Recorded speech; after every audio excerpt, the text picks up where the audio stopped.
the budget work session of February 18th, 2026. Ms. Shea, will you please take the roll? Ms. Campbell? Here. Mr. DuBois? Here. Ms. Hastings? Here. Ms. Higgins? Here. Ms. Meeker is on her way. Ms. Minot? Here. Ms. Sadowski? Here. Ms. Walsh? Here. And I am here. Great, thank you.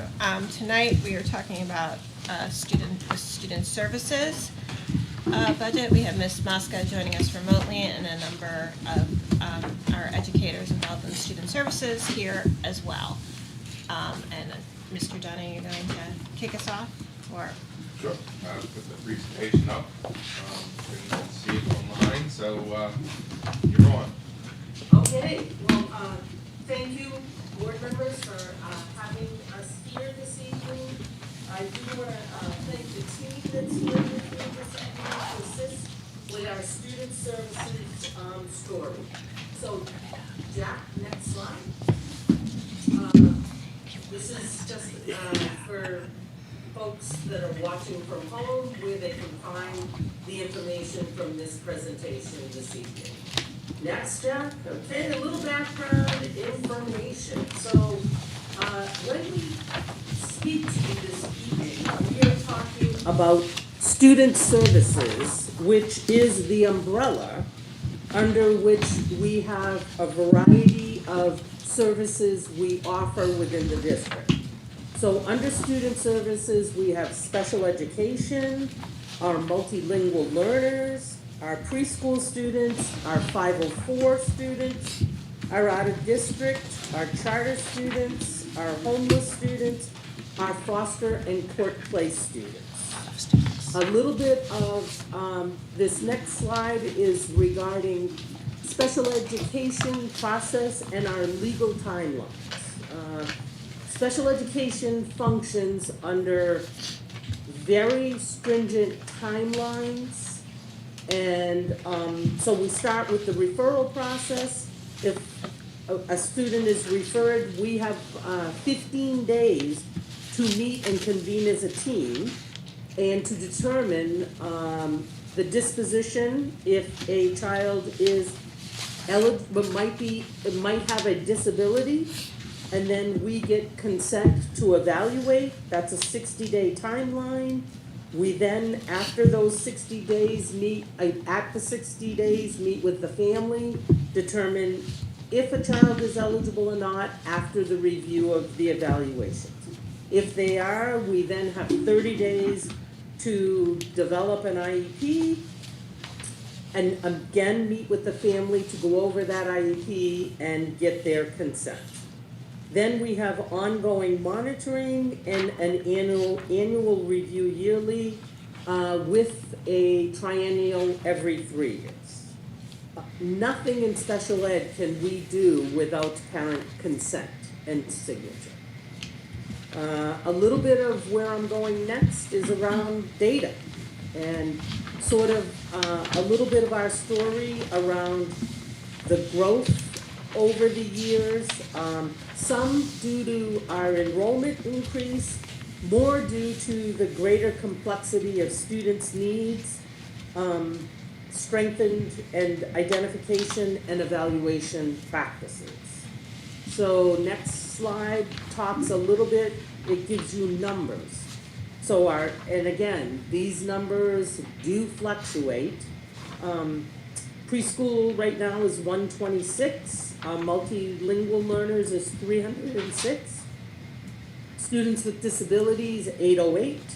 Our 504, we had a incorrection. This is the corrected number. The book you got earlier, we hadn't tabulated, we missed a spot. So my mistake, I'm sorry. The actual number is 295. Charter school 30, out of district 29. Students experiencing homelessness 122, foster 13, and court place 2. And just to clarify, that's not the total number of charter school students. Those are charter school students that we are legally required to provide support services to. Correct. These are only the charter school students that would require special ed services. looking at the total, student services, not special ed, student service provides supports for about 46% of the district population. All right, and then the next slide talks about areas of growth. As you know and have seen, research, shows the number of students with autism has grown. Used to be 1 in 200, then it was 1 in 20, now we're down to 1 in 18. Our top 4 categories of disabilities in the state of New Hampshire, under DOE, there are 13 possible categories where a child can be identified with a disability. Our top 4 in the Concord School District are other health impaired, specific learning disability, developmental delay, and autism. And then you can see the rest as we move down. Could you explain for folks at home what other health impaired includes? So other health impaired could include a child with attention deficit disorder, an anxiety disorder, a mood disorder, just trying to think off the top of my head. But it's an umbrella term for things that might not be visible that can impair or impede learning. Yes, Okay. I would say that's a great example of it. Certainly you're gonna see someone who's visually impaired or has a hearing impairment. Right. Other health impaired is more of that non-visible category. And so for qualifying for that, and again, I know the answers to these, I want people that might not to know. So for other health impaired, like I know for a specific learning disability, it's academic performance against an intelligence test. You have the differences that are testable. How does a child go about becoming identified as other health impaired? So it's academic performance and a note from a doctor, professional licensed to provide a health evaluation. Thank you. Thanks, And Jenny. when you say when you mentioned visible visible health impairments, some of them also could be something more like a scoliosis or a spinal condition, something like it might be a little bit more obvious to tell. Right. Thank you. Yes, and at times they may qualify or not, and orthopedic impairment, might be a more visible one, right? We also have students that have multiple disabilities that might be a more visible one. Okay? Thank you. Any more questions there? All right. Next.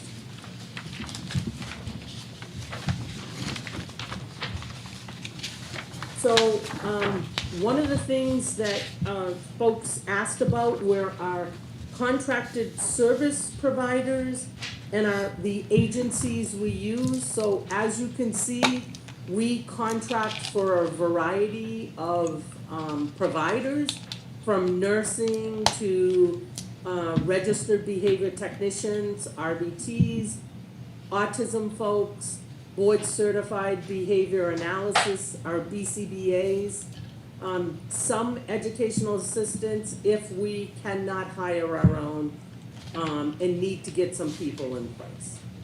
Behavior specialists, and then below are the variety of agencies that we contract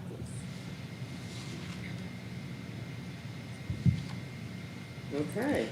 Jenny, what percentage of the student services budget do these contracted services you take up?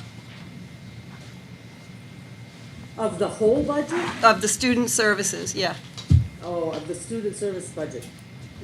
That's a good question. I'm not sure, Brenda, I have a full answer on that. Can we hold that one? Absolutely, thank you. Okay, thank you. Jack, next slide. Nursing supports. So one of the things that we try to do and look at, and Dawn is a magician with, is we try to look at what the costs are for an LNA, an LPN, or an RN. And what she's been trying to do is, one of the things we looked at is, if we negotiated with just one vendor, what sort of rate would they be willing to give us? And, bundle our needs.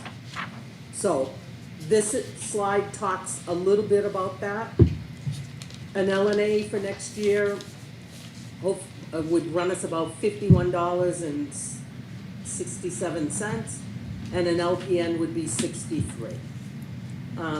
RN, no change, and we have only one RN, so. All right, Can you, next, John? wait, can you go back? Whoop. Oh, no, I'm sorry, that's the next slide, yeah. Okay. So what we tried to do is we gave you an idea of the various costs from the various agencies we work with and their costs this year.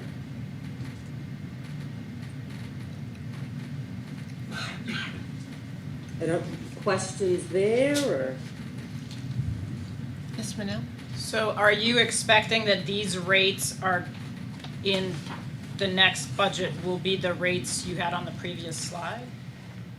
No, if, this is the various, if we went to a single vendor, we would hope to get the rates that I showed you on the previous slide.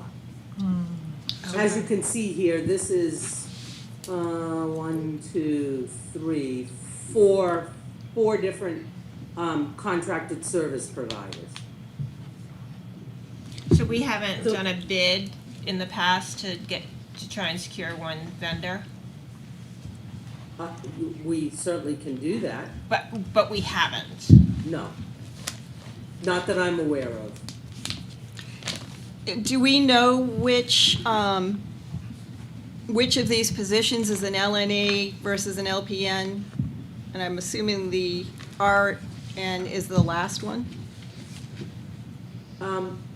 We do, but I wanted to be careful that we weren't identifying students. Mhm. So this is a mixture. I can certainly, Well, I'm just seeing them all they're all at least $65 an hour, which is the high end of an LNA position. correct. So we could, if you go back to the previous slide I showed you, right? Yep.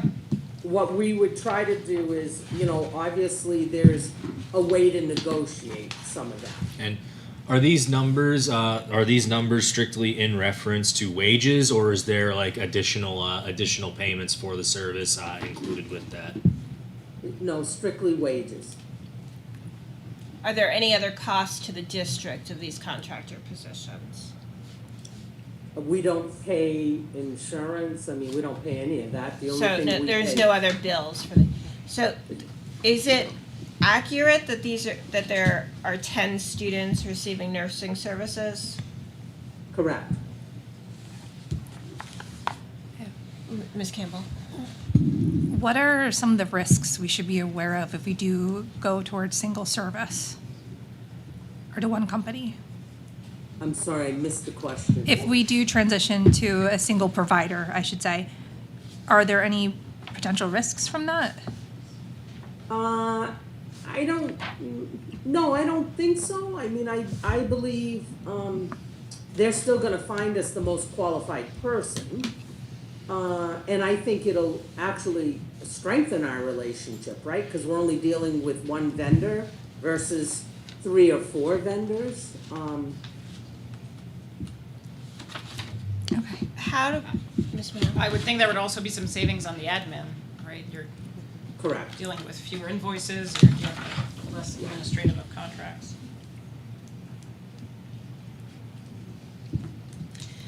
Other questions there? I have a question. So these 10 examples here, does the person, that we're listing their salaries, do they only work with the student, or do they also do other things in the school? No, they're with the student, Now, they may help the student with a variety of needs. It might be, you know, obviously some medical needs. It might be some, average daily living skills, Right. so it could be a variety of things, but it's not like we're sending them to, you know, go cover the nurse's office or, Right. you know, I see, cover all right. other students who Got it. need support in math. They're working with the student. With the they're one assigned. student, okay, thank you. Can I ask, do we have 10 different people doing these jobs because students are spread out throughout the district? Or would one person be able to handle 2 students or 3 students if they were in the same building? So we've had that conversation. A component of that is, although there might be multiple students in a building, that's a little bit easier to handle at the elementary level. At the middle and high school level, they might be going in different directions. So it would be hard for one nurse to follow 3 students throughout the day. Unless they had the same schedule. Thank you.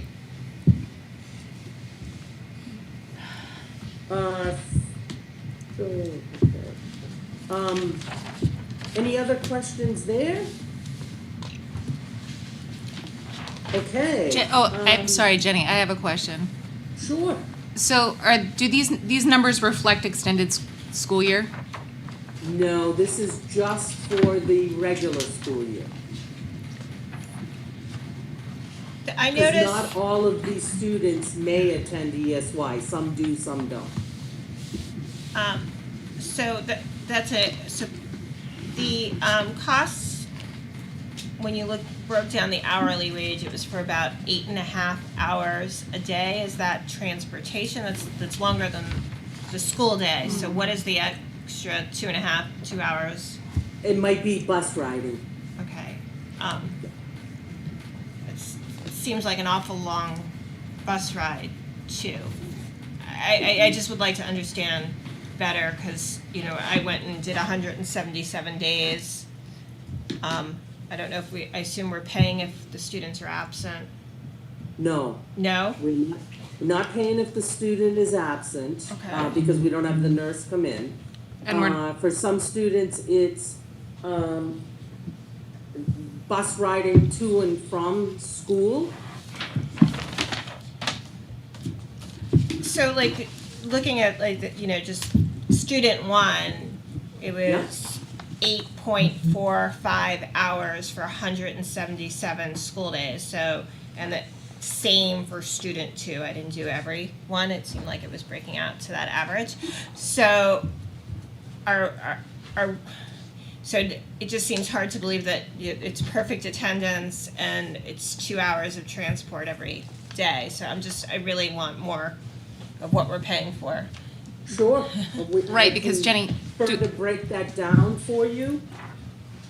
I'll just mark it on here. Yep, right, because we don't pay when the nurse fails to show, correct?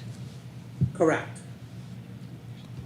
And that happens from Sarah's luck. It does. It does.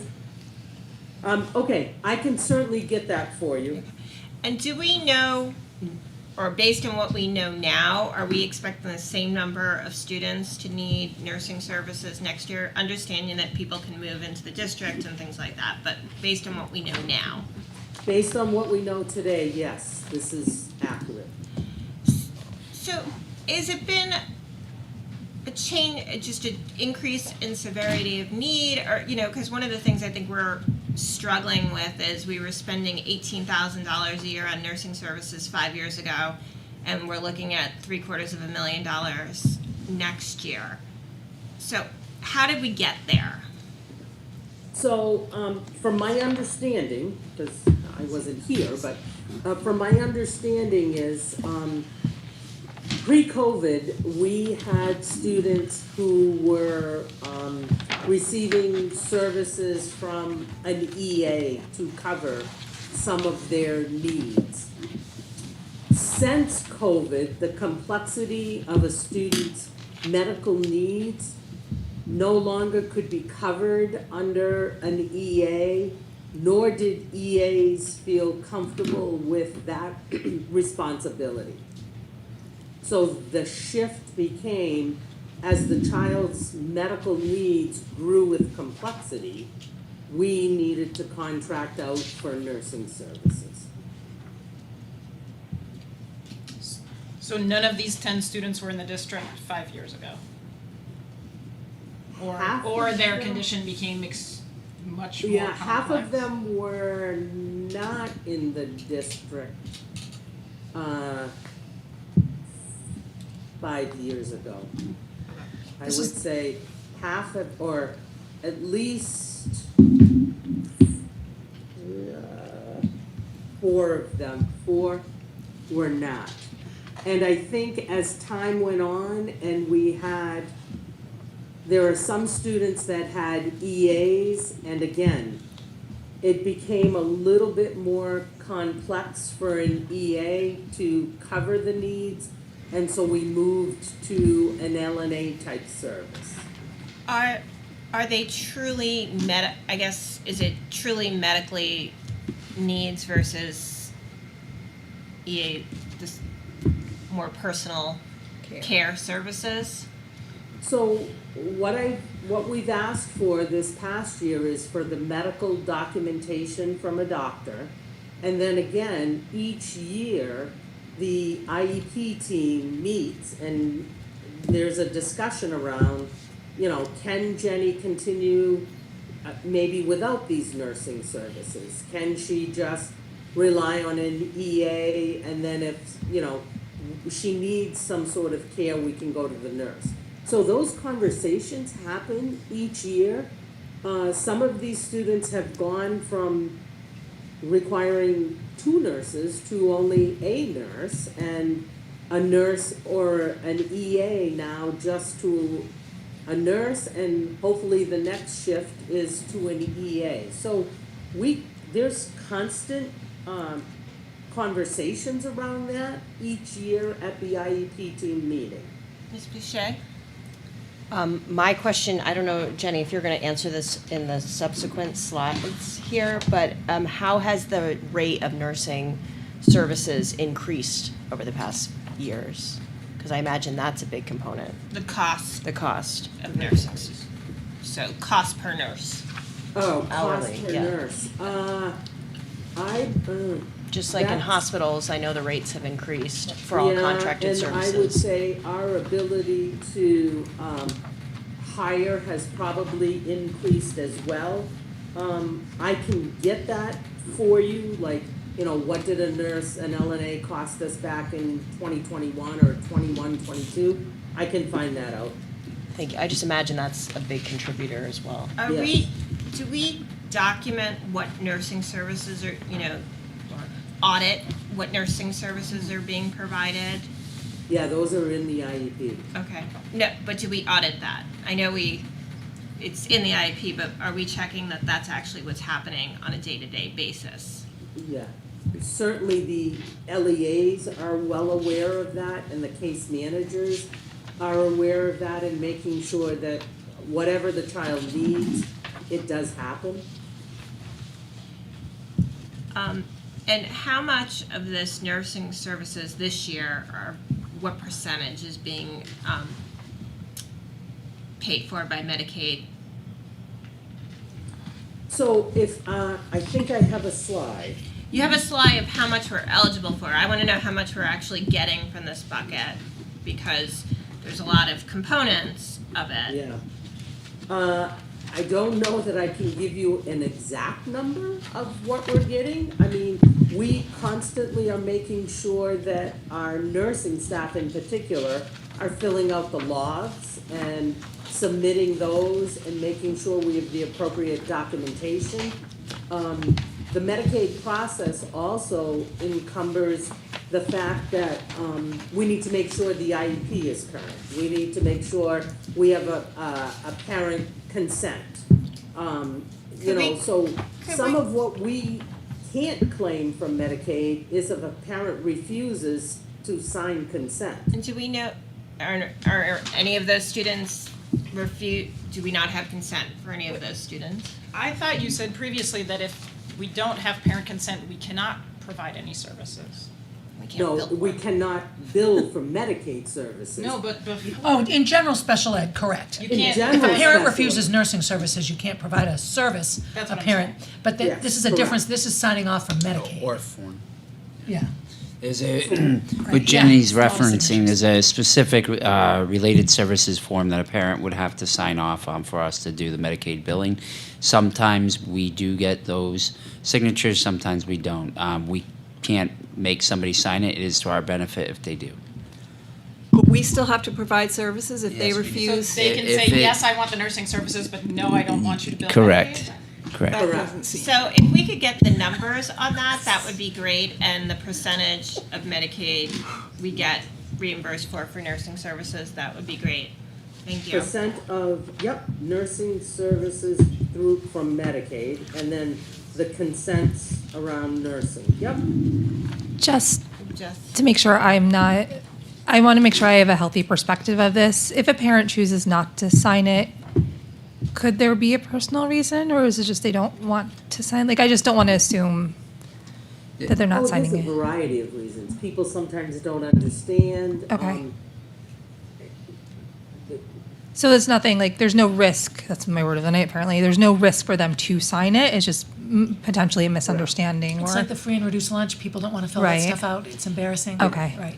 I okay, will that say makes. in some of the immigrant community, there have been threats by the Trump administration over the years that people who have used services, even those they are legally entitled to, even if they are green card Feeder. holders, may not be eligible for So it places. So it ties back to the individual student, it's not the district getting the I feel like it's, I assume that, I'm not saying. we're getting the pain. I'm not saying Yeah. that the form, I'm just saying that, that might be why a parent doesn't want to That sign, makes- one reason a parent might not want to sign a form. The other issue could be that they didn't pass the reauthorization and that they were dropped from the Medicaid rolls. Okay. That would presumably be another Okay. reason. I have an answer to Brenda, your question about contracted services. Yes, So the budget is, for us, it's 4.495 million, which is 13.55% of the total budget. Of the total, So if you look at. total district budget, not the total student services budget. Yeah, Yeah. just this section of the budget. so Yeah, total nursing, student services nursing budget. services, or no, our consultants, the groups that we're working with is 4.495 million a year, which is 13.5% of the student services budget. Is that correct? Yes. Yeah. So on page 25 and 26, page 25 is 4495,020. It says pupil services, professional services for pupils. And then you have the total amount, which is on page 26 of 33,162,402. So, I have a different number. Oh, in this book. yeah, I'm sorry. Okay. Yeah, I'm sorry, I'm referring to the budget. We've got a lot of books. Yeah, yeah. I have the summaries in the back of this presentation, but I would refer to.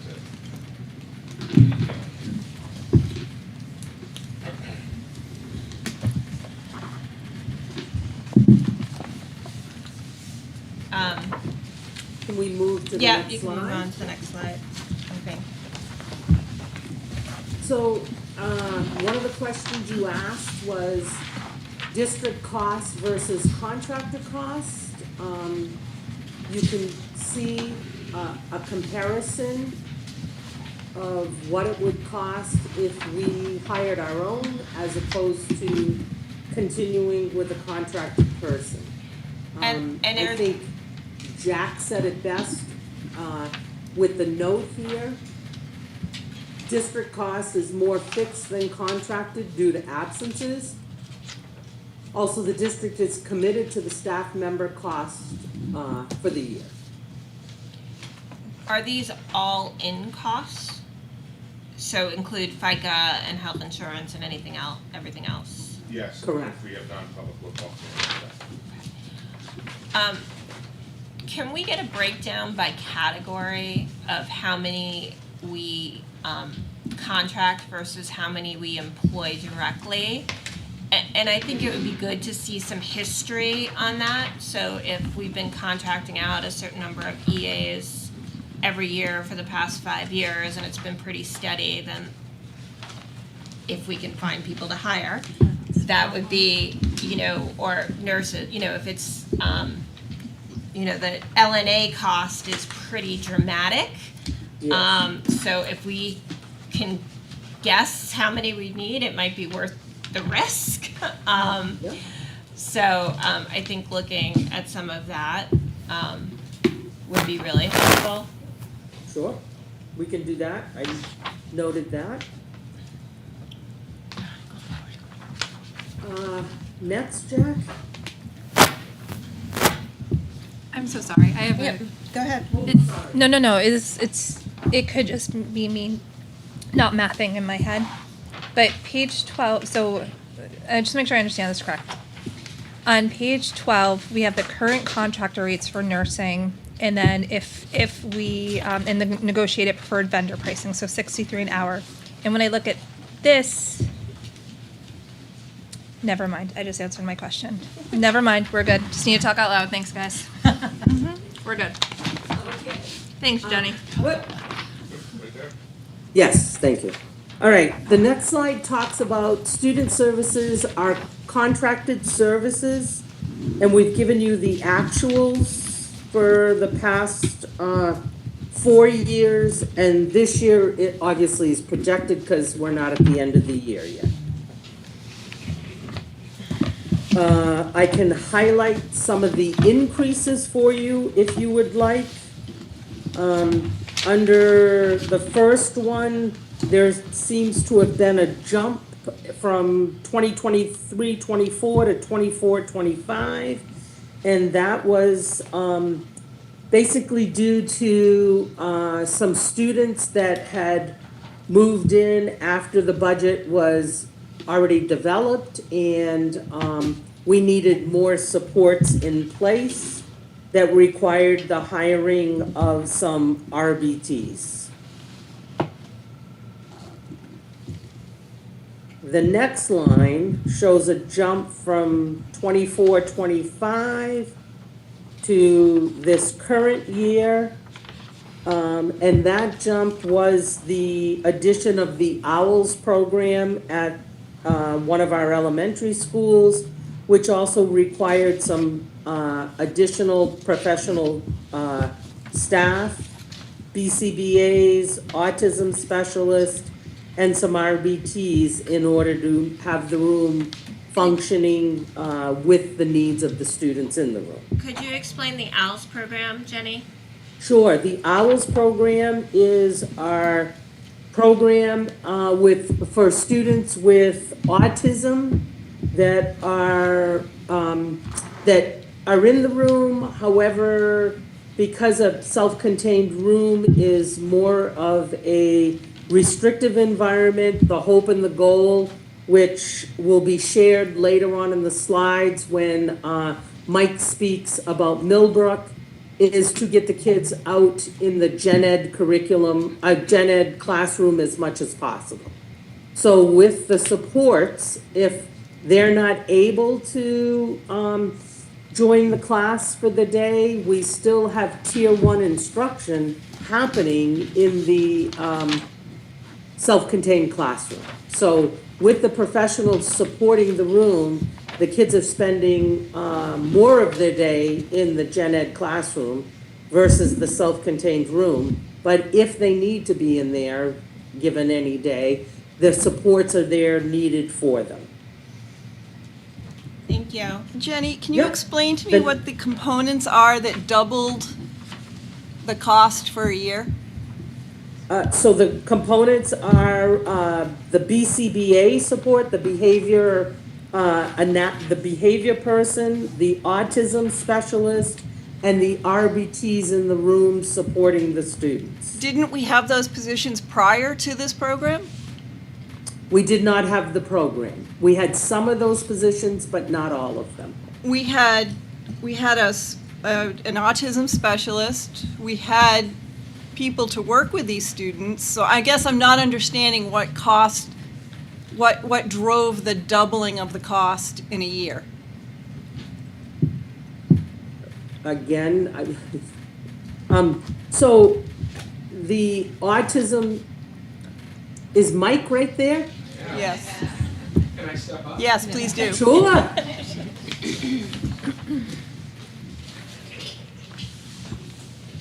So we established the OWL program this year due to the significant needs of students identified with autism.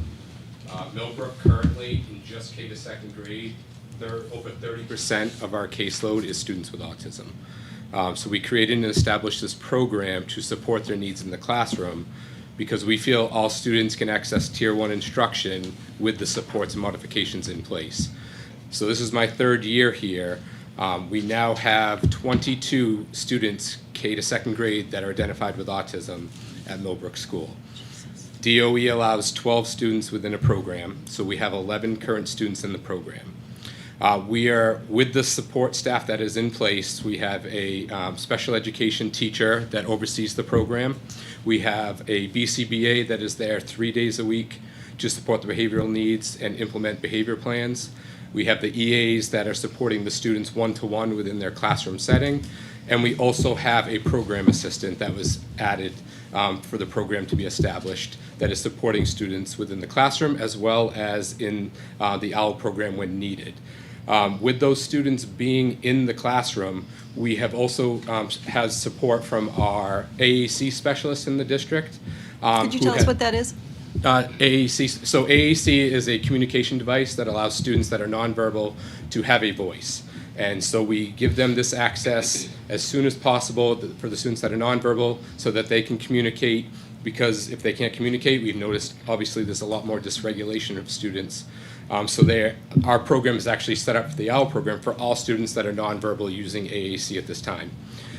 We have students in that program that last year when this program was not established was not accessing Tier 1 instruction. It was too dysregulating, not knowing the needs of the student. So through this program, as well as our AAC specialists in the district, our teachers are giving her lesson plans 2 weeks in advance, and she is modifying Tier 1 instruction curriculum through their AAC devices. And in the slide that I have on page 31, these students that were not accessing any general education instruction are now in the classroom anywhere from 3 to 5 hours a day. Times they're not in the classroom is for regulation breaks, which still can occur, also toileting needs, EA coverage for lunches. So we have one student who last year was not in the classroom at all.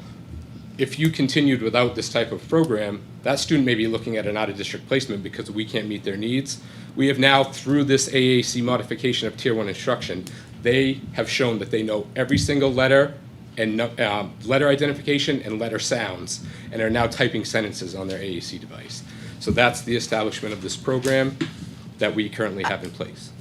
I guess what I'm looking for is how many new employees did you add to your class to have this OWL program were added this year? Certainly. Our special ed teacher that oversees the program was split between Broken Ground and Millbrook last year. Mm-hmm. She is now dedicated to our school. So there's a half. So there's a half. So there's position, a half. A half the program, special ed teacher. Correct. A program assistant was newly established as part of the program this year, as well as the BCBA that was contracted out for 3 days a week was established for the program.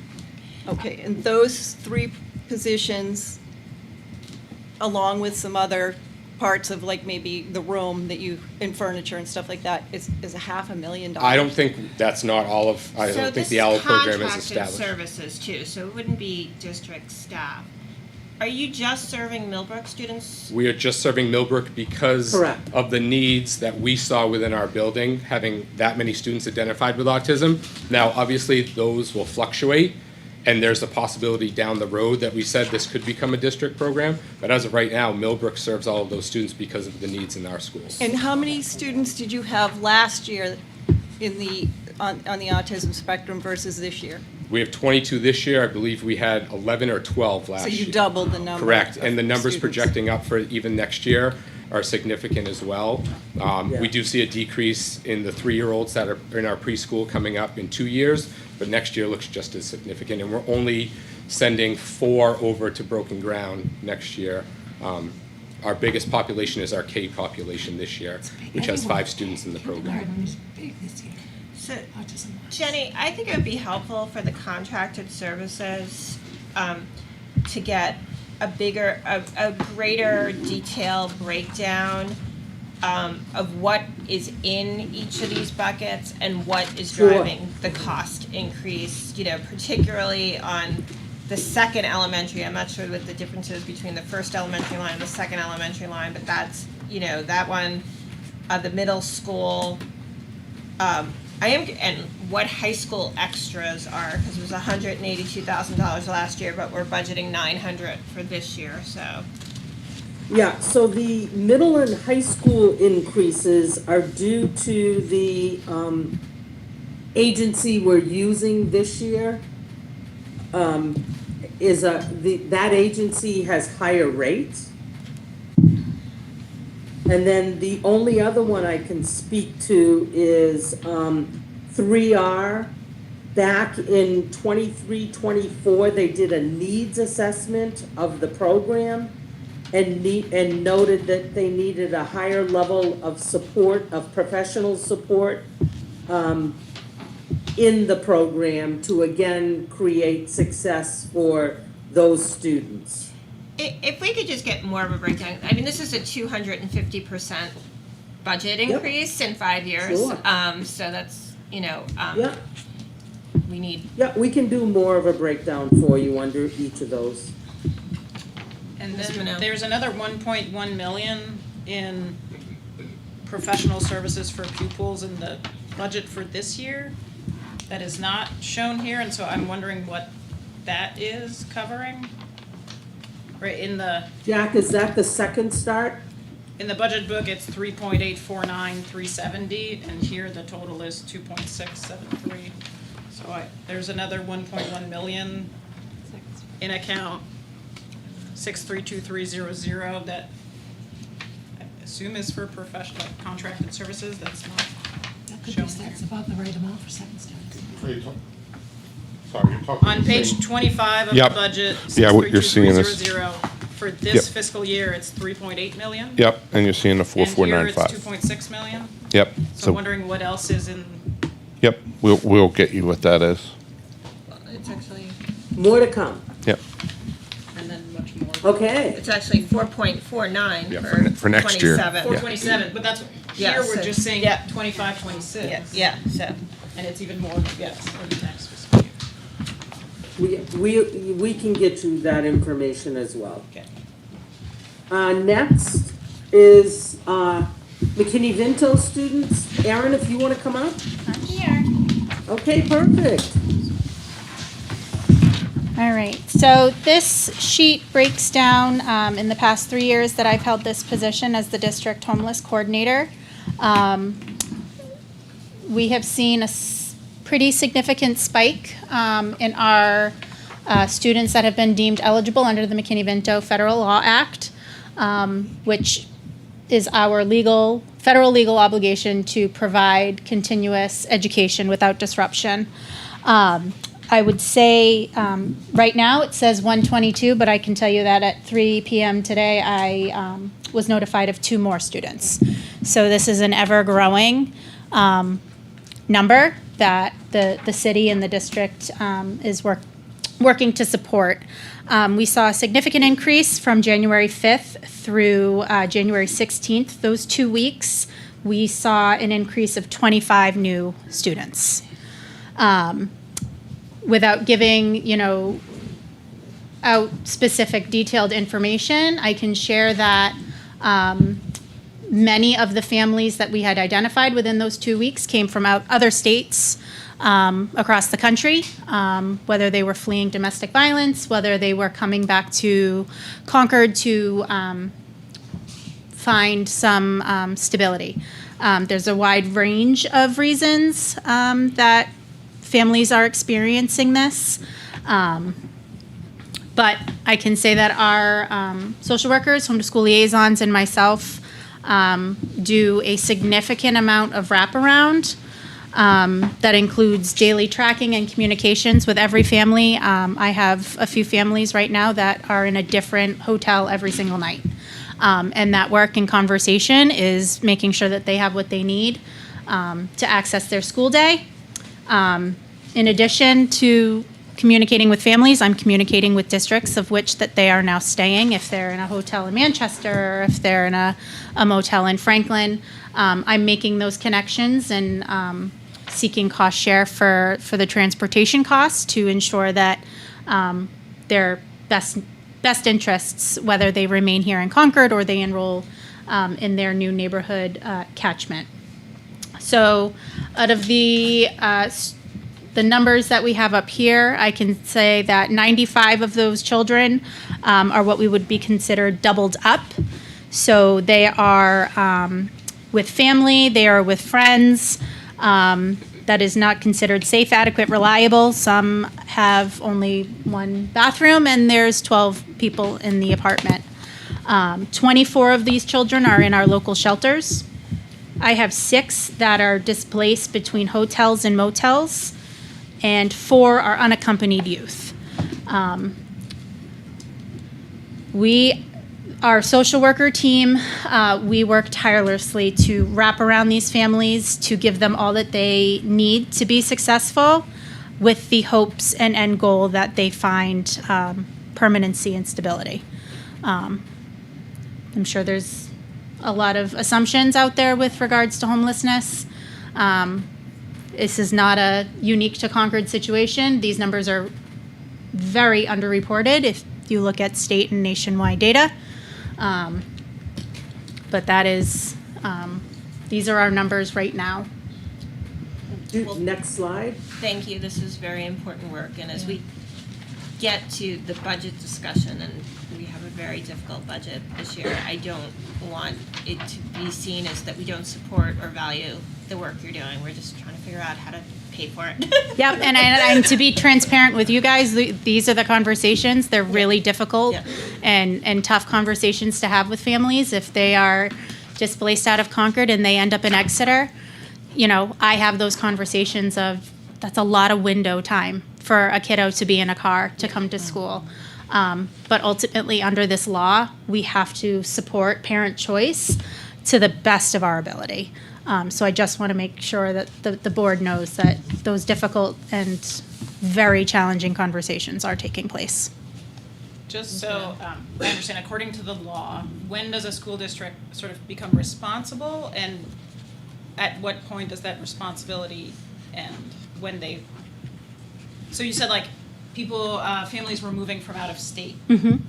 and then they become the district's responsibility Yes. to provide these services, and we will have that responsibility no Until- matter where they are until they have a permanent home. Until they have a permanent home here in Concord or they enroll in their new neighborhood. Okay. So we have a family that comes up from Georgia, they enroll in Concord, they attend in Concord, they're staying at the shelter, they move to Allenstown. They have the right to either finish the year here in Concord or enroll in Allenstown. But they are ours the second they come to Concord. The next slide Erin has here is just a little bit about cost. So under the McKinney-Vento, all students eligible are social workers, home to school liaisons. We complete yearly. We do have some families that have been McKinney eligible for more than 1 year. And I think it's really transparent to continue having those discussions with families to really determine what their current state is. Through that, we're able to determine, you know, do they need clothing? Do they need access to transportation, other IEP, 504 needs that we need to take into consideration? And then the biggest budgetary discussion is transportation. Under McKinney-Vento, those students have the legal right to remain in Concord if it is in the best interest of that student. So we have students that we are transporting from a variety of towns. If the parent is willing and able to provide the transportation, it is a cost savings. We reimburse them directly. However, if a parent caregiver that is experiencing homelessness and doesn't have a vehicle, we are obligated to provide transportation through vendors, and this is where it can get really, really expensive, but we are also obligated to share that cost share with the town of which the student is living. So if they're in a shelter in Manchester, Manchester School District will cost share 50% of the transportation costs. So in addition to my, daily communications with families and figuring out where they are going to be that next night, I'm constantly drafting up cost share agreements and working with our transportation department on, is this the cheapest vendor cost we could get? And having those conversations and cost share agreements with other districts. So the one good piece of news I see on this is the highest cost for specialized transportation services has come down. When, earlier this year. Today, we could have a kid move out tomorrow. I just had 2 new identified in the past 2 hours. We had invested in and maybe this is more of a Jack question, the non-CDL. Are we using it for this type of transportation? Are we seeing any cost savings there? So I'm the only one that has the non-CDL school bus certificate license. Okay. I have encouraged, begged, and pleaded for other staff members. There is money to train them. There's a lot of liability that comes with operating this, and it's a responsibility that needs to be taken very, very seriously. Putting a child in a car, transporting them regardless. I'm talking about on the transportation side. We've hired non-CDL Yes. drivers. I've seen the. Yeah. We have- So are we using them for these out-of-town placements, or at least within the districts now, moving children between elementary school catchment areas, or? Well, we are transporting kids. I don't know what status they are. Okay. So I'm sure we have a breakdown of that, but I don't know what that is. And maybe this is more of a, when we get to the transportation Sure. budget, how that is Yeah, impacted. I was trying to find where in the budget these transportation costs are, and I was perplexed that student transportation purchase from other services within the student services budget was 0 Yeah. on page 25. Because that's where I expected to see it. Is it all under transportation, It is. regardless of if it's It is. for student services? Yeah. Okay. So it's on page 37, under that account. Yeah, it was like 2.2 some million. It's going from next year. 1.7 to 2.2 million? Yep. Sorry, Pam, for misunderstanding the question. No, on- that's okay. Hastings. Thank you. You folks have any other questions? Yeah, but for Hastings Erin? is actually asking when Jenny. Is this a funded mandate or is it an unfunded mandate? We do get some grants from the state, but ultimately it's a federal law that we have to abide by. An unfunded federal law. Okay, so it's an Unfunded unfunded mandate. federal law. What percentage do you know offhand do we get from the state in reimbursement for any of It this? varies year to year. It actually, I'm required to submit to the DOE. I do it pretty much daily if we get new students. That keeps an accurate record, and that record is also shared with the DOE, and that formula is used to determine what we would get for grant funds.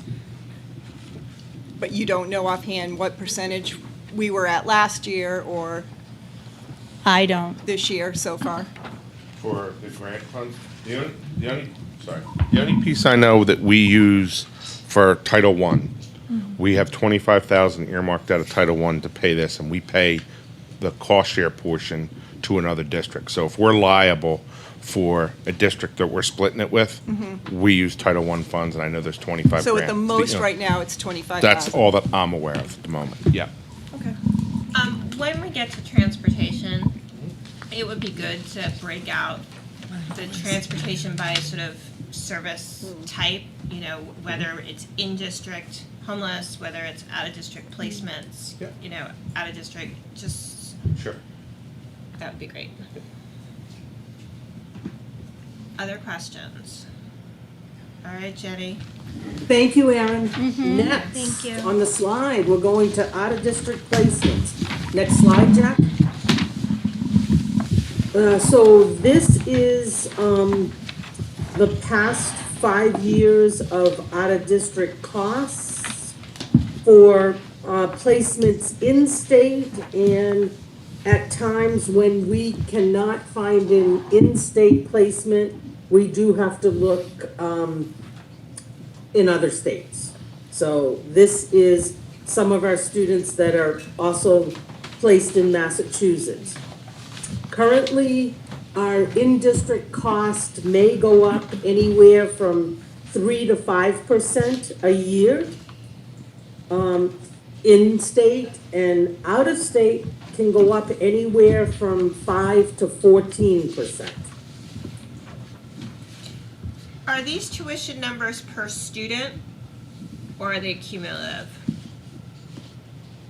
They are, let me just, so they are grouped for students. Dawn, correct me if I'm right in this slide. Come on down. So these are like our out-of-district placements, these are our top ones. And the tuition is just the regular tuition. And then if I have to pay additional expenses, like under Easter Seals, it says a 1-to-1 per day, and it's $240. So I would pay the let's say the Gammon Road tuition, the residential, if the student is residentially placed by us, plus the $240 a day for the 1-to-1. So this is not total cost, this is just what the different rates are? Yes. This does not include. This does not include transportation. This is strictly the placements. You said this is just the top placements, it's not like the complete list of all of them? No, did you share the link to the DOE? Yeah, in the, site? I think, in the budget, we also put a link to the DOE that sets what the rates are and all the institutions and what they're allowed to charge. So that should be in there with a link. And in your next iteration, we will also link you to the out-of-state ones, like Massachusetts, and what their rates are, because that's all published and how that gets determined. Because we do have students in Massachusetts. And you said the reason that there are students in Massachusetts is because there's not enough capacity within New Hampshire for those students? Or is it that, there's a better program to suit that student's need that is only in Massachusetts? It may be the severity of the need, and that we, so when we look to place a student in an out-of-district placement, the places we look have the right to refuse the student. They may say, we don't have the supports needed, we don't have the staff capacity to support the student you're looking to place. So then we have to expand our search. And so there are times that we do have to go to Massachusetts. Sometimes I've worked in places where we've placed kids in Maine, Vermont. I mean, there's a variety of places that will, one, accept the child, and two, based on the child's needs. Jenny, how many students do we have in out-of-district placements at this time? Did you ask how many students we have in out-of-district placements currently? Yes. 29. Back on slide, I don't know, whatever, 29. 31, because 2 are court ordered. Oh, Okay, so, well, I got the court placed down below. 7. Yeah, there you go. Back on slide 7 in your presentation.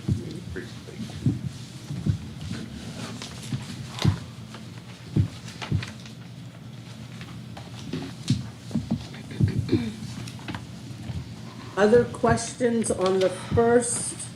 There's 2 pages to the slide. The third page is Massachusetts. Yes, and the costs. third page is the Massachusetts tuition cost. Ms. Sadowski? All right. I'm sorry, could I skip? Questions? Yep. Yes, sorry, Jenny, I just want to make sure I understand the out-of-district placement number. I'm looking at the February enrollment report, for example, and it had K through 12 23. but then you added court-assigned placements, and what was the other one?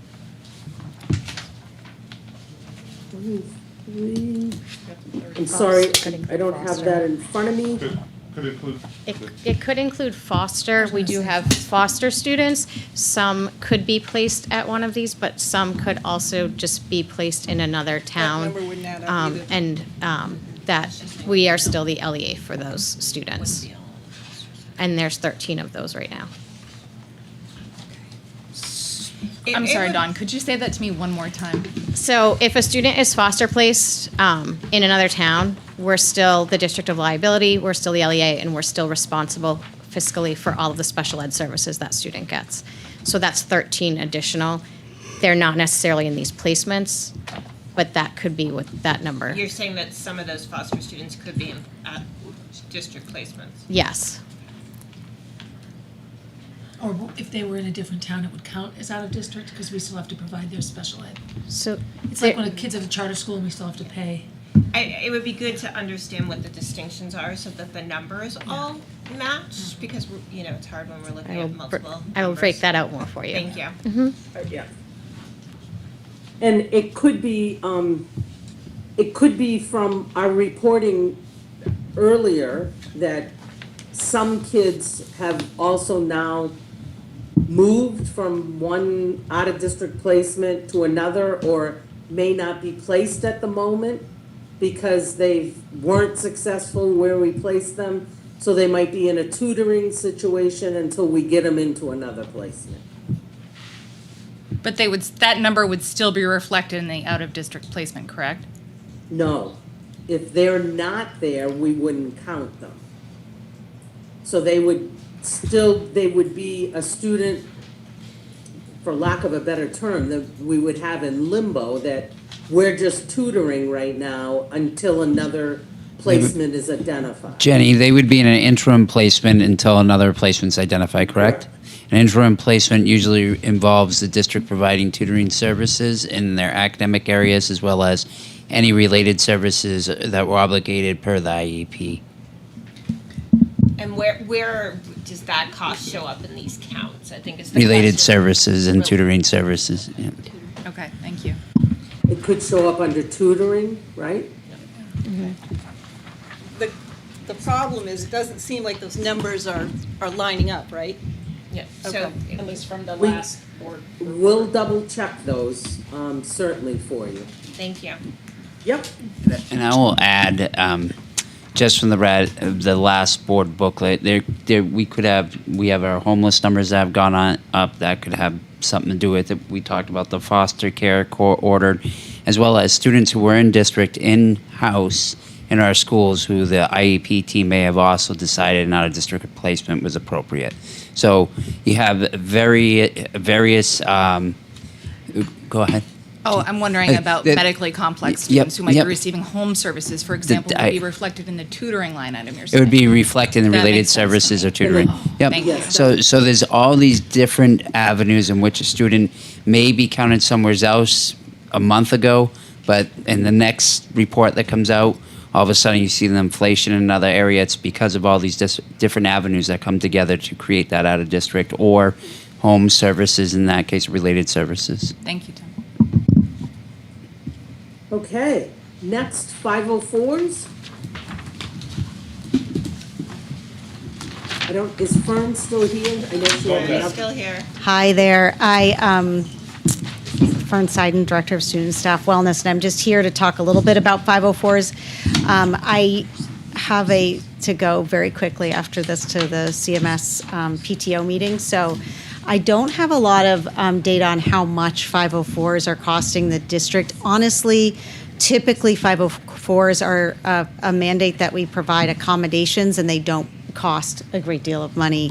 But there are some that would require transportation at times, some medical supports at times, nursing for field trips.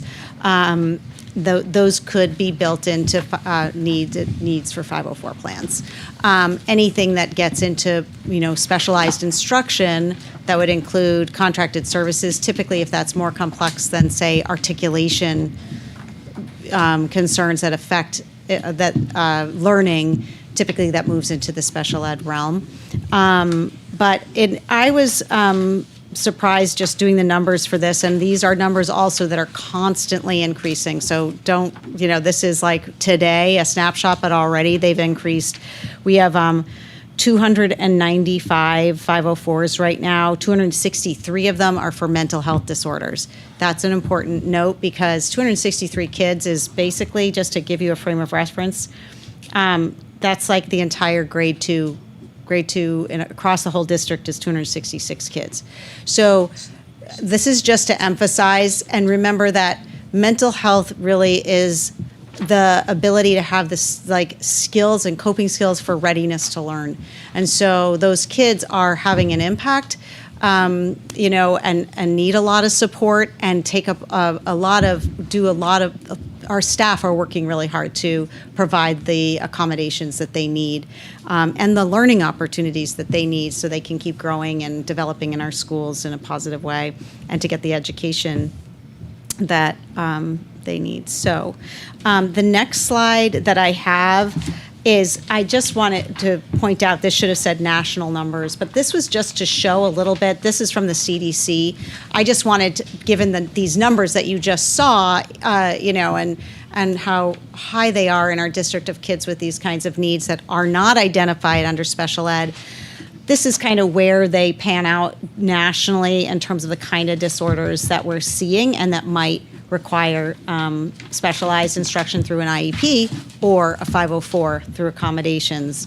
More you'll see the green are our older students, and you see that's where anxiety disorder is highly involved, and then for our younger kids, the behavioral disorders, and that's where you see the 3R program, you see the autism room, though autism is not considered as a mental health disorder, just to put that in there, but in terms of behavioral health.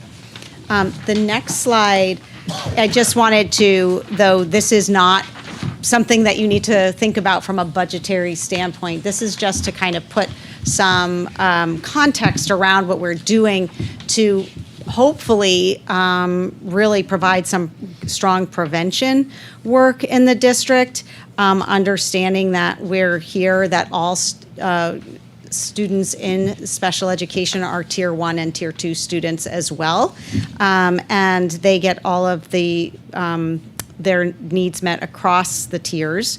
And I just put some interesting and important information about what we're seeing right now as a context. One thing we've been working on is chronic absenteeism. That's often, those are raw numbers. They're not, that could be for a number of reasons. It's not all for mental health, but that does affect well-being when a student misses a lot of school. And that I just wanted to take the opportunity, and this is a whole other kind of presentation, but so far through our grant, we've had 110 students become involved in Riverbend Mental Health Services, whether on school grounds or off school grounds. Right now, there's 82 students currently engaged in services because of our grant work. And just to put this into context, that like we really know through the evidence and research that treatment and early intervention make a difference and could, in fact, have an impact later on to the kind of services, hopefully that they'll need fewer of them because we'll have be building up these early intervention services. Ms. Higgins. Where do we see, like, per student, per capita, kind of the most 504 plans? Elementary level, middle school level, or high school level? I wish I had my other notebook. I could answer it. It's right there. But it's, Like in well, general. it's actually, when I looked at all of the caseloads, they're honestly very similar. They're all the caseloads for every school counselor has. They all have about 22 to 25 students, 20 to 25 students at one time. I think Millbrook has the lowest amount. Because they only have the little kids. So we see it increasing year by year. And right now, that number will probably up to be way past 300 by the end of the year. And that rate is consistent at the middle school? Yeah, yep. So I can say that I noticed, so I was like, wow, they're all around 20, 21. for every school counselor. But this does add, this is a huge task of school counselors because and this is, again, this is required. This is about protecting students' civil rights, just so we understand the difference. And all kids in special ed are 504 students. Yeah, well, this falls under ADA as Absolutely. opposed to special ed. Absolutely, but they have those protections because they have impairments that impact them. Yep. Okay, So, thank thank you. Yeah. Any other questions? I'm sorry to be, No, that's okay. I want to get down there. Thank you. Thank you. for- Thank you so much. All right, preschool, Sue.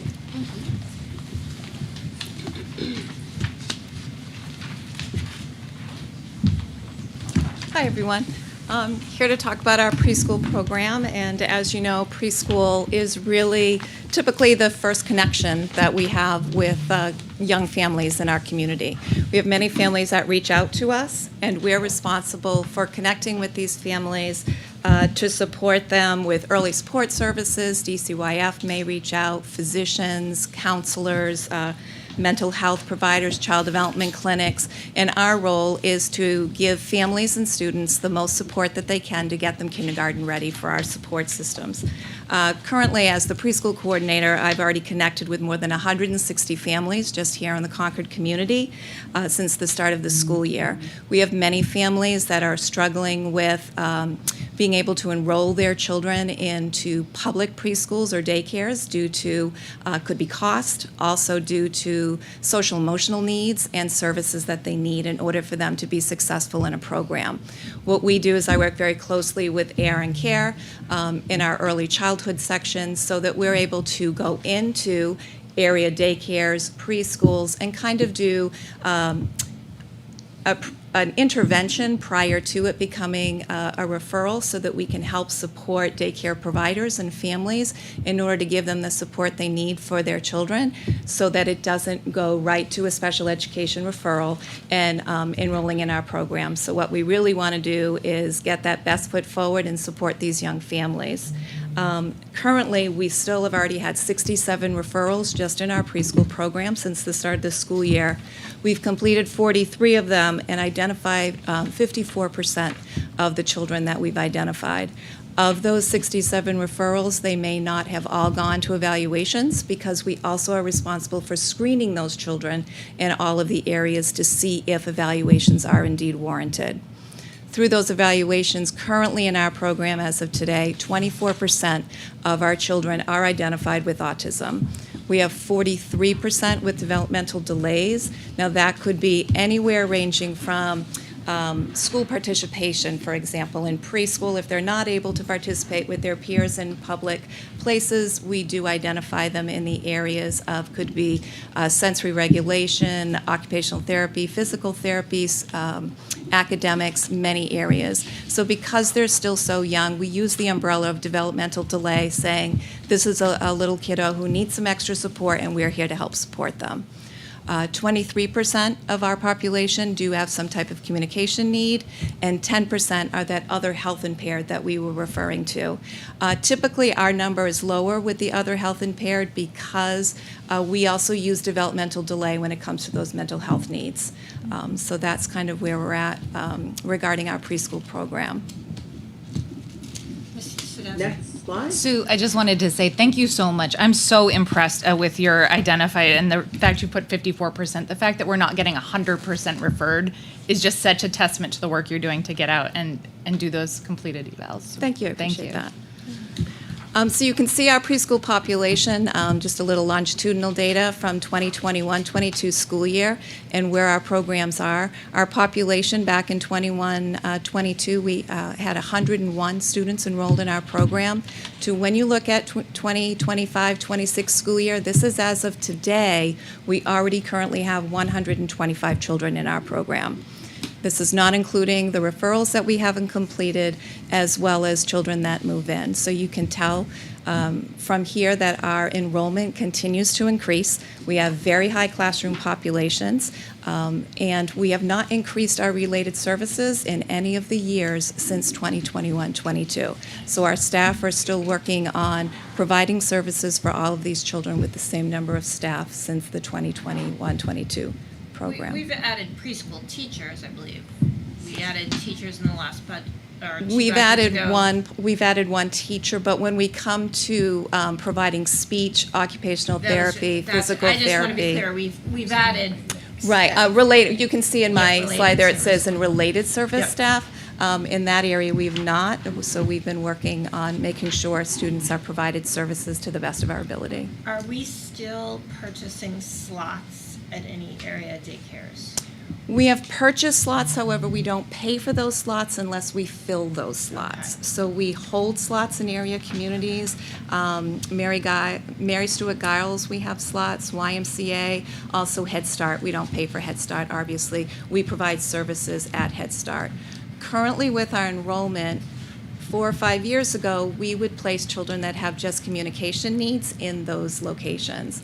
Children that are coming to us now require many more services than just the speech.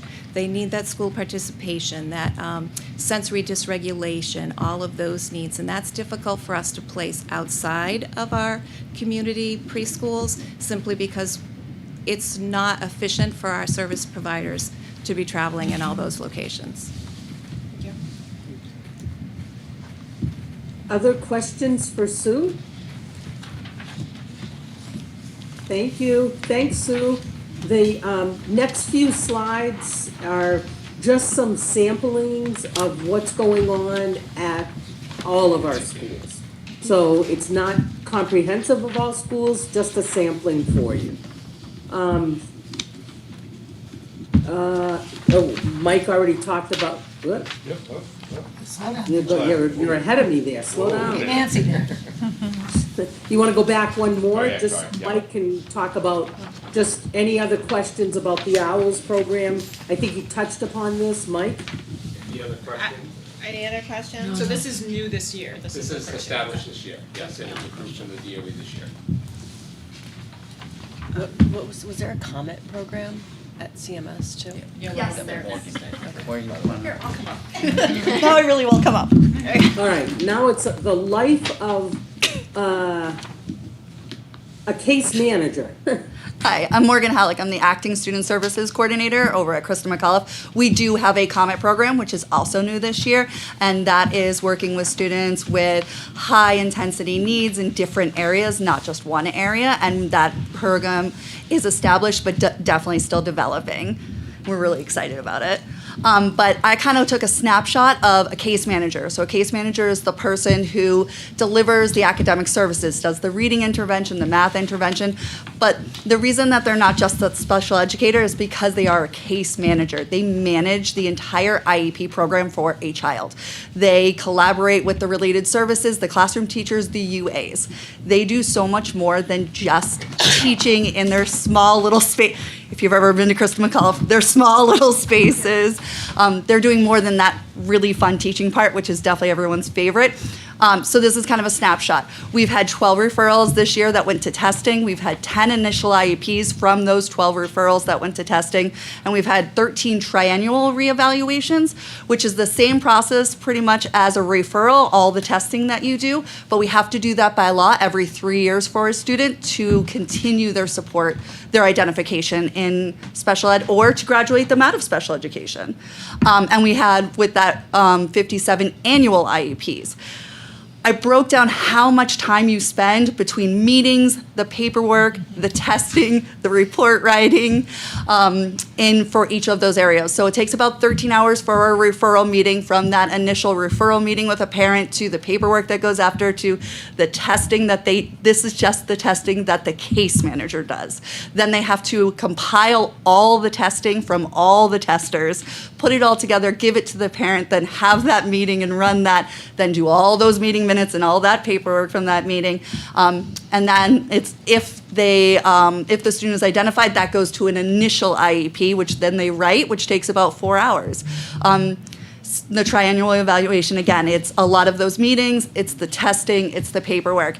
So if you total up their hours in Krista McAuliffe, we are on average for this year to spend 192.5 hours for the referral process, 50 hours for those initial IEPs process, 169 hours for the reevaluation, 200 hours on annual IEPs because we have so many.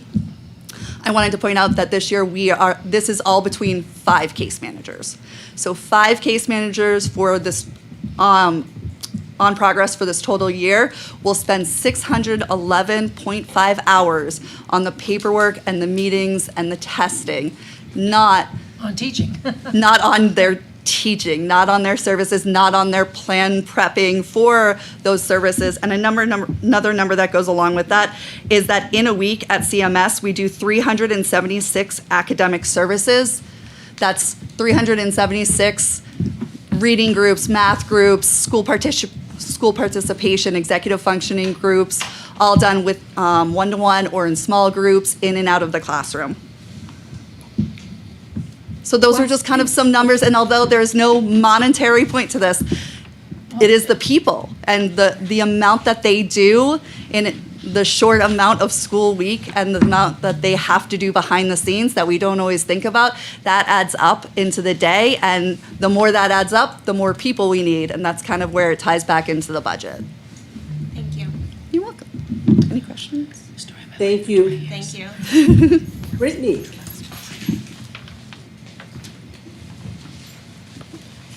Good evening. I'm Brittany Mahaney. I'm the assistant principal over at Beaver Meadow School. And you've already heard a lot of different stories about what the challenges are in our elementary level in Concord. So I gave a little snapshot of just Beaver Meadow where you can see what our special ed piece looks like. And we are above the average. New Hampshire average is about 20%. We're at like 23% right now for identified students at Beaver Meadow School. But we also host a self-contained district-wide program at the elementary level. So you've heard about, from my colleagues, the social emotional challenges, and we have specific resources at every school, right? But Beaver Meadow hosts the 3R program, and this has more resources to support students prior to an out-of-district placement. So essentially, we're putting these resources in one space, one program, to be able to support not just hosting those kiddos, but also in the consultation model. So as we work together as an elementary team, you know, I'm hearing from my colleagues that there are some significant social emotional challenges, that they're struggling with kiddos who have challenges in emotional and behavioral deficits, and it's exceeding where they're at, even at a tier 3 level in their buildings. So we do a consultation model, and so what our 3R program offers is that we have a social worker in-house, fully integrated into the program. That social worker works not just with the students, but also the families, and accessing those community resources. What she does within the program is support students socially and clinically, where she meets with them independently and in small group. She's able to also access the students that are struggling in the other elementary schools when they're part of a consultation model, okay? Or if they're at the start of the referral process. And so she, as well as the case manager, who's highly trained as well, and our BCBA, who's integrated into the program, who's also connected to the other elementary schools, they work collaboratively with our elementary schools to look at the program that they have for students. They're looking at the programming and they're saying, what else could we be doing? They might be doing an observation of the student during the most challenging times and looking at other ways to support them that maybe that school team doesn't see because they're in it in the day-to-day. So those recommendations come first, then the referral process can happen if they're still continuing to struggle. Now, our program has, you know, not going to lie, you saw the number up there for the budget piece, and I know we've been having a lot of conversations around budget and funding for programs like this. But I also want to remind us of what the cost is for out-of-district placement. Mm-hmm. So these schools have reached the max capacity with their current resources and saying, help, we want to keep this child within the district. And that's what we're doing collaboratively. So yeah, we might be at $250,000 for the program, I think it was. But when you're looking at $75,000 to $110,000 per child in an out-of-district placement, that is saving funds for the district. So this is a pretty significant success story when we have, it ebbs and flows in that program with kids that access that, for the reason that we have promoted kids out of that program, and some of them, actually, our success stories stay at Beaver Meadow School because we've successfully created peer relationships for them, with them. And because of that, they feel part of the school community. And that's our goal for kids. Support social skills, increase emotional regulation, and overall access to education. So that's the work that we're doing at Beaver Meadow for the 3R program. It's been a really fun time to see the kids that really are able to access the general ed classroom, something that they've struggled with at their home school. And that's something that we're going to continue to work at. I've had the pleasure of touring your program several times. You do a great job. It would be helpful, I guess, if you could provide some historical data on the success. You know, how many students graduate out? How long is the 3R program? I can't answer that, actually. So this is my third year in Concord. I worked here for 25 years, and it was part of 3R was part of it then. So 10 years before you worked here than it I was did, there. it was there too. So maybe just, the last 10 years or so, how many ended up in out-of-district placements? Yeah. I think that would be really helpful data for the community to see. And when you're talking, and just for anyone who's watching, when you're talking home schools, you're not talking people coming from out of Concord. We're talking about correct different elementary schools all feed into the 3R program. That is how. Yep. So a kiddo could be at Christa McAuliffe and require this program. So we do change the placement to be at Beaver Meadow School. That is a part of the conversation. I think a lot of parents are kind of, when they hit that point, it's like, oh, I don't want to switch schools. But looking at the success behind the program is most important. I will say in these last 3 years, we have not outplaced any children from this program. Jenny, do we have 3R at Runlet? We have a different name for a program there, the ARC program. Okay. Yeah, so we do have, to try to carry things through. I do want to say one more thing, that in terms of staffing, we do contract providers within that program. However, we also have a mixture of EAs hired by the district. We're very methodical about how we're continuing to support and provide professional development to our EAs so that they can be just as successful and highly trained as our contracted staff. They do the after-school monthly meetings where they're really intensifying the training geared toward each child within that program and looking at data summaries through our BCBA lens, crunching that data, and then informing our approach moving forward. As kids either move out or they get promoted to a piece where they're able to be in the general education or general special ed setting rather than self-contained, we move some of our EAs out into the general sped area, right? So they're going into the tier 1 component with these kiddos because they still require support. And so as they need, as we shift and we need more trained staff, we already have them within our staffing system, if that makes sense. Okay. In the Go ahead. In the self-contained classrooms. Sorry. One question. Oh, sorry. I really appreciate the efforts to educate students in the least restrictive setting, and it's so much more cost-effective when we can keep students in the district. So do we do any sort of surveys of family satisfaction or family concerns when children are in the 3R program or the art program at Runlet? That's a great question. So I can speak from my personal experience of talking with families just face to face, always trying to build rapport. They've expressed challenges from their, as their child has had significant behavior challenges at the homeschool, elementary school, where they might have been suspended multiple times, that they can't sustain within the school setting. Here, we're sustaining them throughout the day, and it is providing them with a more solid plan, for sure.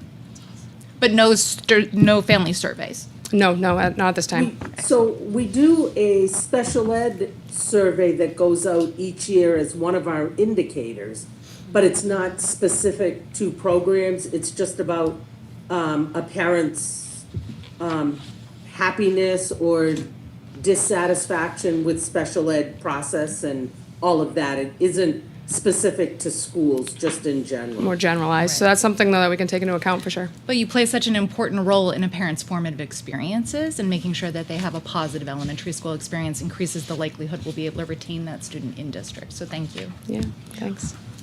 Thank you, everyone. Thank you. Michelle Speckman, our high school guru. Good evening, everyone. So, needless to say, we probably have the most amount of kids and people to talk about. So the department, the special department at Concord High School consists of the director, me, 18 full-time teachers, 2 full-time tutors, full-time school psychologist, part-time mental health counselor, full-time OT, occupational therapist, full-time speech-language pathologist, an 80% speech-language pathologist she's shared with to provide services at Strong Foundations, 24 educational assistants that are district employees, part-time physical therapist, teacher of the visually impaired, teacher of the hearing impaired, who is also our AAC specialist. And then our contracted staff consists of a BCBA, 1 RBT, 5 paras, full-time LNA, it should say full-time LPN, not RN, and a school psychologist who is a consult 1 day per week, shared between Runlet and the high school for those cases that are a little more complex, that have maybe more significant mental health or social emotional concerns. And then 1 full-time administrative assistant and 1 part-time administrative assistant. The part-time administrative assistant, her sole job is scheduling meetings, which we to date have had 409. And are looking at a lot more as spring comes, because the springtime brings a lot of IEPs, transition meetings, new students. So I think typically we'll range between 800 and 1,000 meetings a year, depending on the amount of kids that we have. Right now, we are at, as far as special ed referrals, believe it or not, we still get quite a few at the high school level. We are sitting at 29 special ed referrals. 4 of those students were identified. And for total evaluation meetings this year, so every 3 years, special ed students have to go through the eligibility process. So we've had about 52 of those meetings so far, included in that 409 that I already mentioned. And out of those 52, we had 18 full evaluations of those kids for re-eligibility. How many identified students? 238. Questions? Thank you. I have a bigger question that isn't Concord High. I'm looking at all this wonderful information, and Jenny, I'm wondering, I don't see Abbott Downing or Broken Ground or Runlet on here. I'm just wondering, was this just to show us a little bit of what it looks like, or? It was just to give you a sampling, because I didn't Okay. want you to be here till 10 tonight. Okay. Thank you. Thank you, Jenny. Sorry. I just wanted to make sure that it was what the reason was behind it. Thank you. Yeah, no, it was strictly to give you a sampling. Some folks had other commitments tonight as well, so. Somebody had brought up the nursing situation, which I know is a lot. And we do our best to really work with our staff to provide those services for kids that need those significant services. There are kids, I think somebody had asked that, if we're looking at nursing services, it's for students who are having significant medical concerns. And that it goes beyond kind of the scope of an educational assistant's responsibilities or their skill set. But I think there's conversations we could be having about that, and lots of ideas we could. Well, please. So, enlighten us. for instance, while I have the mic, when we think about some kids who perhaps it might just be that students need a rescue med because they have seizures. Some students have a magnet gadget that any of us can use and be trained to use it, and that sometimes that will stop a seizure. Some students need a rescue med. Only certain people can give the rescue med. And that's kind of been a conversation over the past 2 years in the district about who can be trained to use the rescue med. It really should be an RN or LPN can do the rescue med. There was conversation, well, like years ago, program assistants, ed assistants used to do the rescue med. But there's such liability when you're doing that, because when you're looking at a rescue med, you're not just administering the med, you have to now look at vital signs and look at everything that med might be doing. However, there are kids who don't have rescue med, who do have significant needs, that if you had some really highly trained program assistants, and it comes down to pay, they have to be paid for what their work is, you probably can get some good people to do that work. So that's where I'm thinking about like an LNA type position, because I have great ed assistants who will step up and do anything. We are blessed. I have 24 ed assistants that will do just about anything we So- ask them to do. Of the students who need nursing services, what you're suggesting is that we could have sort of a second tier of ed assistants that are trained to provide Certain things that, certain whether it's medical assistance. helping with personal hygiene and things like that. And again, it's a case-by-case basis. But Dawn and I have been talking about this. There's other ways of kind of problem solving this. The other issue, when you look back and you saw the different agencies, part of the problem is agencies are having a hard time finding nurses. So you start with one, and I've had one student this year, it's a Deerfield student, so they're responsible for paying for that nurse. She's had about 4 nurses so far because they couldn't find a nurse. So we've had subs, and that's not good. So that's one of the problems when you see the multiple agencies, and trying to move to one agency is a good idea, but you could possibly run into they're strapped too. One of the contractors we work with for our ed assist, our paras, they're not getting people. So it's a really big problem right now with even these contractors are having a hard time finding people. We're lucky. I just hired 2 district employees. That's like, I haven't had that happen in a really long time, so I'm really excited, and they're wonderful.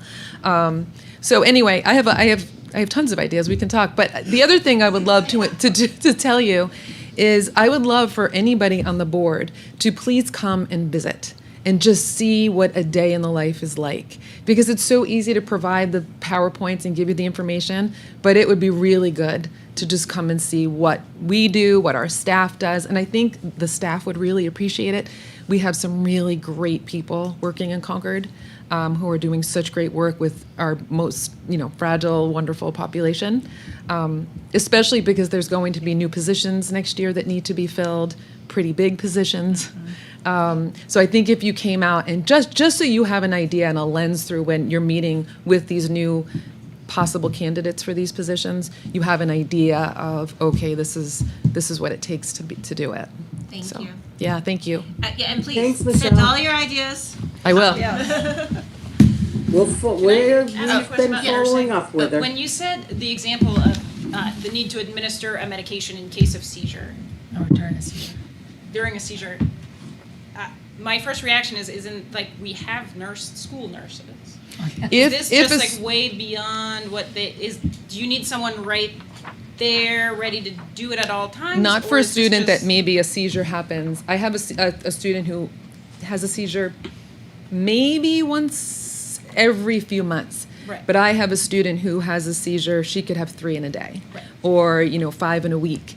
Those kids, that's a liability, and we need to make sure we're taking care of those kids.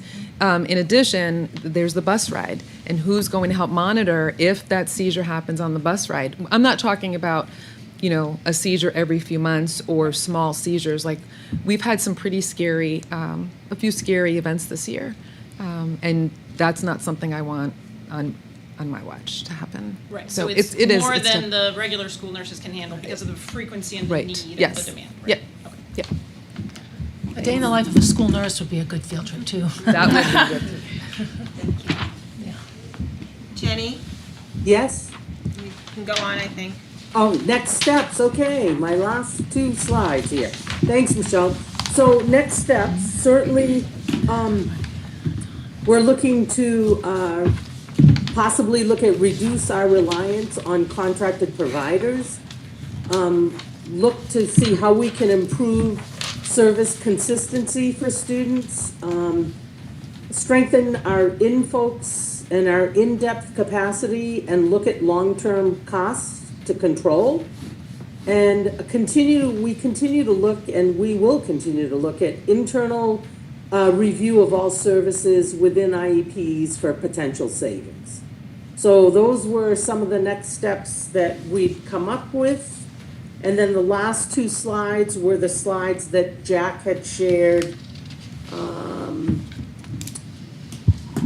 previously from your budget book the other night. So this is just a summary that can be found on page 24, 26 of version 1.0. And then on the revenue side, pages 49 and 51. I do want to note also on the local revenue, the 513210. In that number, I forgot to note is also that revenue from open enrollment, the 21,000 something. It's in your book. I detailed it in the revenue narrative, but I didn't note it here. I realized it after they published it, so. Going to the revenue, Yep. I do think I'm really concerned about the $300,000 drop in Medicaid, and Sure. I'm trying to understand if we're being conservative. Yep. Because, just so we all understand, when Sure. if that $300,000 has to come from somewhere, so, else in the budget or property taxes. So Medicaid is changing completely how they do things starting July 1st. And they're going from what's called a fee-for-service model, which is right now they do logs, we submit them, we make sure all the paperwork is in order, and we get a reimbursement. This new model is going to take some more time. There's cost pools based on what people do. We can bill for more services, but I do all of this finances for the student services on my own. So that's a big pull, and we got that significant amount last year by 5 people pooling together in May to get it all kind of gathered and in. Paperwork, you mean, the logs and the. Yeah, I mean, I can get more detailed here or later, but there's significant layers. The order, the referral has to be signed, which is like a prescription. The consent has to be signed. The child has to have the Medicaid. We get consent for every student, or we don't get consent for every student, but we ask for consent for every student. Nobody knows in the buildings whether they're eligible or not. But next year, we'll be able to bill for things like special ed teachers, giving them those direct services. But there's also pieces to it that are going to be more for the buildings and for the central office staff here to administer. So I don't know what it's going to look like, and I just remember last time when they kind of came to us and changed the rules around, we just took a hit that time too, and I didn't want to. I just didn't want to give you a number that I didn't know if we could make and put us in a not great position. And then the other one is special ed aid is down, but that is I had some students age out of placements that were over $500,000. So we're not paying So for. there's savings on the other side of Yes. the budget. Yeah. Ms. Sadowski? Don, I'm trying to. Other questions? Yeah. that- She's rolling. Can you actually put Jenny up so she can see us Oh, now? yeah, sorry. That we're, Yeah, let me do I think we're at that point. Dawn, I'm trying to understand the potential liability financially if we were to bill for Medicaid services for a student who was not currently on the Medicaid rolls. Could you share a little bit about how often does it happen that you go to bill for a student who is actually not on Medicaid currently? So the system we have is third party. It's called Relay, and we upload all of the logs. And from the end here at central office, we have to check a box that we have consent, and they send those to us from the building. We have to check a box that we have the order signed by a doctor, an APRN, or a PA, and make sure that the order aligns with what's in the IEP, and then the dates of the order and the IEP. That system, as long as that information is input in that system, it will block it. So if we don't have a service in the IEP, let's say we don't have speech and language, the order won't say speech and language. So while we'll have consent confirmed, so if a family does wind up on Medicaid a month later, but they don't have speech and language. So it's all blocked by the system, the third-party system we pay for based on what we input from this office. When you say blocked, I'm sorry, I don't understand. So they're able to, so I put in the date the consent was signed, the date the order runs for, which aligns with the IEP.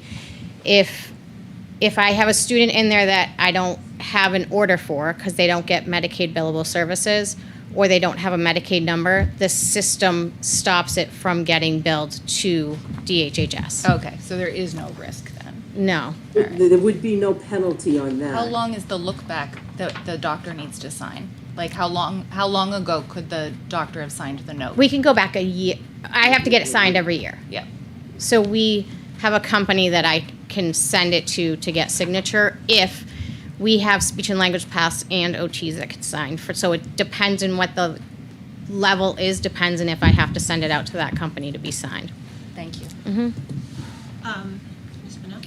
It would be helpful to know how much of this reduction is a possible capacity issue, because if you tell me, just me, that if we give you a full-time person that does nothing but Medicaid billing, and that's gonna cost us $100,000 all in, but we're gonna get this $300,000 back, that's still a net gain in revenue of $200,000, for example.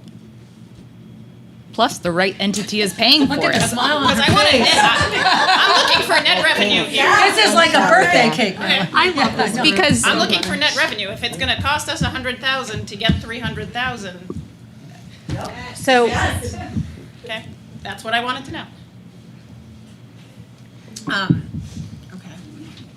Ms. Sadowski? And furthermore, the right entity would be paying for it because the federal government does not fully fund IDEA. So that leaves, it's been underfunded, it's 40% of what they're supposed to send, they send? Supposed to spend 40%, so 40%, yeah. So- and the students that we do bill Medicaid for, we also can still bill special ed aid for, because they don't each pay at 100%. And so that's the other piece is like Ellen and I work together to make sure like SLPs and OTs and EAs aren't on the grants, because if they're on the grants, we can't. So we always make sure that what I'm billing for is not on a grant so that we get as much back as possible. Very appreciated. Any other questions for Dawn? Check. So I just want to summarize what I think are the information requests that we've heard tonight from the board. Please feel free to speak up. And I sent an email with additional questions, and Ms. Minot sent one as well. So we have running questions Right. from you, and we're Yep. adding on that, and we will do it. So first, give you that. the data and information request that I took down for tonight is reconcile the out-of-district placement numbers. I would also like to see where we're sending students. I recognize that might be personally identifiable information, so we can do that in a non-public, but I want to understand how many we're sending to Massachusetts versus New Hampshire. For our transportation meeting, transportation costs broken down by type. We would like a greater breakdown of the contracted costs by type and what we're spending that money on, and not just summary. And some explanations about the costs increase in those categories over the last several years. I have no idea what it was that. We wanted to look at the a 5-year trend on contract employees, and if those numbers are stable, does it make sense to bring some of those jobs in-house?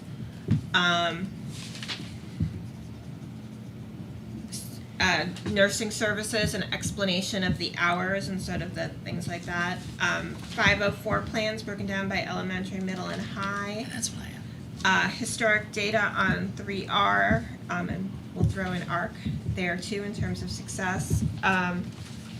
And then, yes, and if you want to do up a proposal on, how we could bring in greater Medicaid funding that, with investment, I think that's certainly something that should get presented to the board.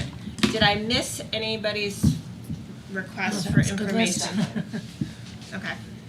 Pam, Thank you. I'm sorry, I missed the nursing one. I was trying to write them down. The hours. The hours, Yes, Yeah. got it.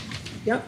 Yeah, just and it would what's be that good to know, and 1496? again, if it needs to be by confidential information, what nursing, are we doing LNA, which LNA, what's Yep. LPN, what's RN? That would be good to have, because the hourly rates you're giving us could be in at least 2 of the categories. They're sort of close to others.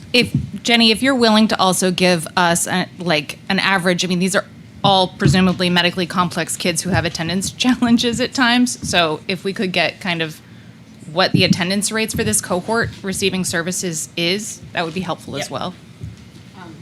We talked about potential savings by going out to bid for a single contract vendor, and we talked about potential savings to bring more services in-house versus contracted. I would like an estimate of what's a real, if we did both of those things, understanding that there's a balance. We can't go all in-house because there are students that come and go, and so we might not need someone for the whole year. Understanding that, what's a total reasonable estimate of savings we could gain by doing both those things? And I, was assuming that some of this may come in when Superintendent Herbert presents the reduction options that we have asked for in cost savings. This is a big part of the budget, so I assume, and the fastest growing, so I assume some of that would be in there. Yep. But to have that sort of detail would be helpful too. And then way back at the start, just for context, we're saying we serve 46% of our total student body with student services. I would love is that typical for New Hampshire or nationwide? Is that above average? Is that below average? Or for comparable districts? I'm just curious where we're at. That's a good question.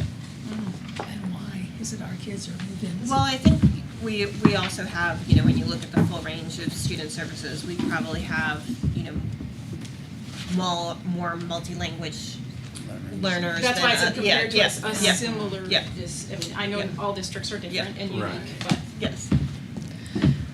Ms. Higgins. I just want to make a clarification. So nurse is a very big umbrella term. So buildings have school nurses. So there's two levels of services they provide.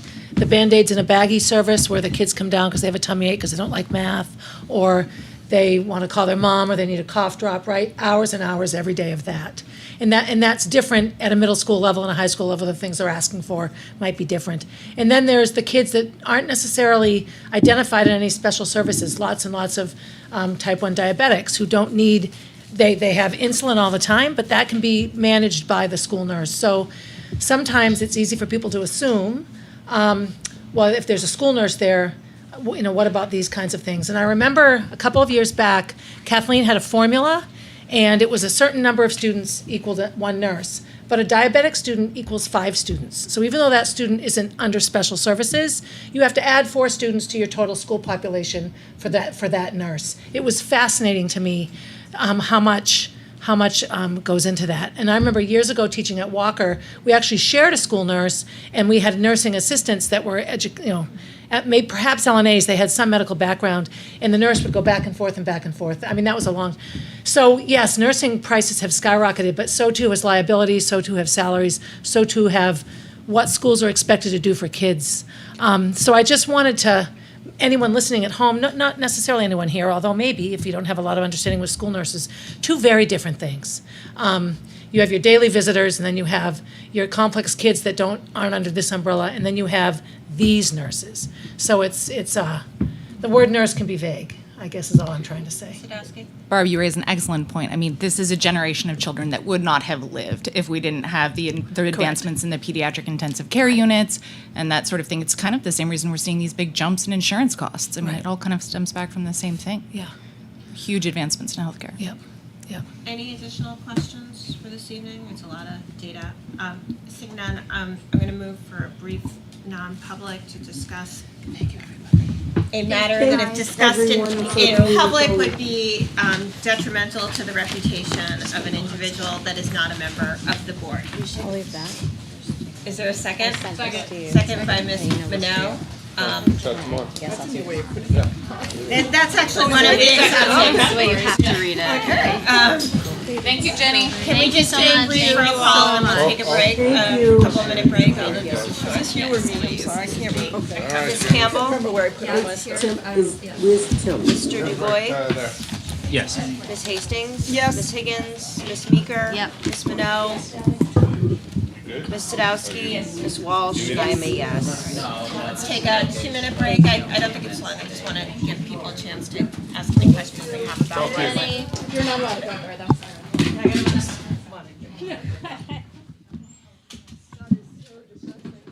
Oh, I know, it's overwhelming.